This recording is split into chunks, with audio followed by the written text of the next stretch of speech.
የአውሮፓ ህብረትና አጋር ሀገራት ኢትዮጵያ ያከናወነችውን የሰባተኛውን ጠቅላላ ምርጫ ሂደት አደነቁ። አሜሪካ በአፍሪካ ውስጥ ቪዛ ይሰጥባቸው የነበሩ 50 ኤምባሲዎችን በማጠፍ ወደ 20 ልትቀንስ መሆኑ ተሰምቷል። በኩዌት አየር መንገድ ላይ ጥቃት ደረሰ። በሌላ መረጃ ኢራን ከተነገረው በላይ በአሜሪካ ወታደራዊ ተቋማት ላይ ከፍተኛ ጥቃት ማድረሷን ቢቢሲ አረጋገጠ። እነዚህንና ሌሎች መረጃዎችን በዝርዝር እናደርሳችኋለን። አብራችሁን ቆዩ። የአውሮፓ ህብረትና አጋር ሀገራት ኢትዮጵያ ያከናወነችውን የሰባተኛውን ጠቅላላ ምርጫ ሂደት አደነቁ።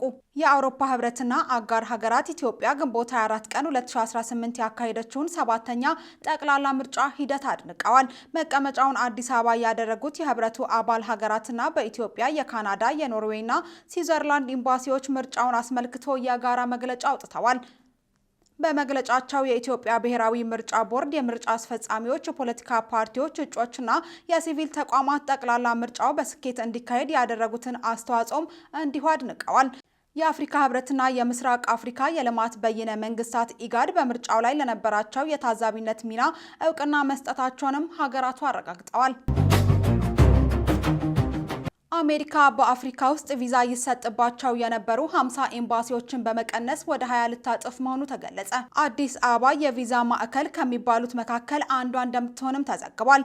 የአሜሪካ የውጭ ጉዳይ ሚኒስትር በአፍሪካ ውስጥ የውጭ ዜጎች የቪዛ ጥያቄ በመቀበል ምላሽ የሚሰጡ ኤምባሲዎቹን ቁጥር በከፍተኛ መጠን ለመቀነስ ባወጣው እቅድ መሰረት ነው የቪዛ ሂደት በተወሰኑ ቦታዎች ብቻ እንዲታይ የተወሰነው። በዚህ ውሳኔ በተለያዩ የአፍሪካ ሀገራት ውስጥ ቪዛ ይሰጡ የነበሩ ወደ 50 የሚጠጉ የአሜሪካ ኤምባሲዎችና ቆንጽላዎች በሚቀጥለው ሳምንት ቁጥራቸው ወደ 20 እንደሚወርድ አሶሺየትድ ፕሬስ 3 ባለስልጣናትና የውጭ ጉዳይ መስሪያ ቤቱን የውስጥ ማስታወሻ ጠቅሶ ዘግቧል።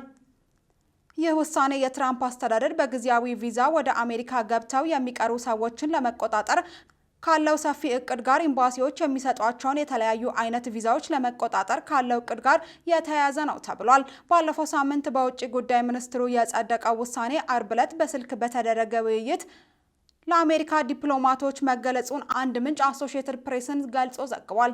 ለአሜሪካ ዲፕሎማቶች መገለጹን አሶሺየትድ ፕሬስ አረጋግጧል። በዚህ ውሳኔ መሰረትም በአፍሪካ ውስጥ የቪዛ አገልግሎት የሚሰጡ በተለያዩ ሀገራት ውስጥ የሚገኙ ማዕከላት የሚባሉት 20 የአሜሪካ ኤምባሲዎች ብቻ እንደሚሆኑን የተገለጸው። አሶሺየትድ ፕሬስ የተመለከተው የውጭ ጉዳይ መስሪያ ቤቱ የውስጥ ማስታወሻ 20ዎቹ ቪዛ የሚሰጡ የአሜሪካ ኤምባሲዎች የያዘ ሲሆን ከነዚህ ውስጥም አዲስ አበባ የሚገኘው የአሜሪካ ኤምባሲ አንዱ መሆኑ ተመላክቷል። በተጨማሪም የኢትዮጵያ ተጎራባች ከሆኑ ሀገራት መካከል የአሜሪካ ቪዛ የሚሰጥባቸው ናቸው የተባሉት ጅቡቲና ኬንያ የሚገኙበት መሆኑን የተነገረው። በሌላ መረጃ የኩዌት አየር መንገድ ተመታ።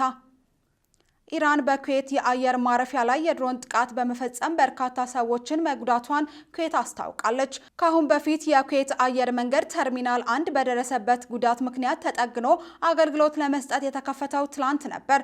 24 ሰዓት ሳይሞላው ኢራን በድሮን ጥቃት ፈጽማለች። በርካታ ሰዎችም ተጎድተዋል ተብሏል። በረራዎች ተሰርዘዋል። በረራ ላይ የነበሩ አውሮፕላኖችን በአቅራቢያቸው ወደሚገኝ ኤርፖርቶች እንዲያርፉ መደረጋቸውን የተሰማው የኢትዮጵያ አየር መንገድ ወደ ኩዌት አቋርጦት የነበረውን በረራ ከሰኔ 9 2018 ዓ.ም ጀምሮ በረራ እንደሚጀምር አስታውቆ ነበር። ኩዌት በረራ ዳግም የሚጀመርበትን ጊዜም አሳውቃለሁ ብላለች። ኢራን ከተነገረው በላይ በአሜሪካ ወታደራዊ ተቋማት ላይ ከፍተኛ ጉዳት ማድረሷን ቢቢሲ አረጋገጠ።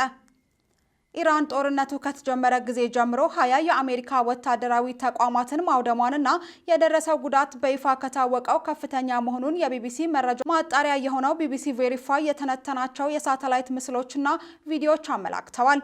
ኢራን በየካቲት ወር መጨረሻ ጀምሮ በመካከለኛው ምስራቅ በሚገኙ 8 አገራት ውስጥ የሚገኙ ቁልፍ የአሜሪካ ወታደራዊ ማዕከላትን ኢላማ አድርጋ በፈጸመቻቸው ጥቃቶች ዘመናዊ የአየር መከላከያ ስርዓቶችን፣ በአየር ላይ ነዳጅ የሚሞሉ አውሮፕላኖችንና ራዳሮችን በመምታት በቢሊዮኖች የሚቆጠር ዶላርን አውድማባታለች።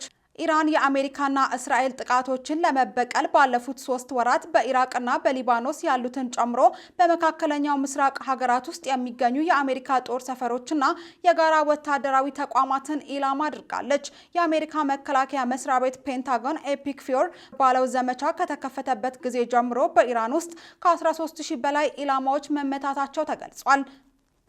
አዲሱ የኢራን ጠቅላይ መሪ ሞጅታባ ካሚኒ ማክሰኞ ዕለት ባስተላለፉት መግለጫ መካከለኛው ምስራቅ ለአሜሪካ ጦር ሰፈሮች አስተማማኝ ቦታ እንዳልሆነ በመጥቀስ የሀገራቸው ሰራዊት የአሜሪካ ሰራዊትን በማጥቃት ረገድ ስኬታማ እንደነበር አጉልተው ተናግረዋል። አሜሪካ በፈጸመቻቸው ጥቃቶች የኢራን ጦር ኃይል ከመደምሰስ አፋፍ ላይ ደርሷል በማለት ደጋግመው ቢናገሩም ተንታኞች እንደሚሉት ግን በአሜሪካ ወታደራዊ ተቋማት ላይ የታየው ጉዳት የቴህራን መልሶ ማጥቃቶች የአሜሪካ ባለስልጣናት ከዚህ በፊት ካመኑት በላይ ኢላማቸውን የጠበቁና መጠነ ሰፊ ናቸው ተብሏል። ከጊቤ ሚዲያ የመራረጥንላችሁ መረጃዎች እነዚህ ነበሩ። ስለተከታተላችሁን ከልብ እናመሰግናለን። ጊቤ ሚዲያ ለተሻለ ነገ እንሰራለን።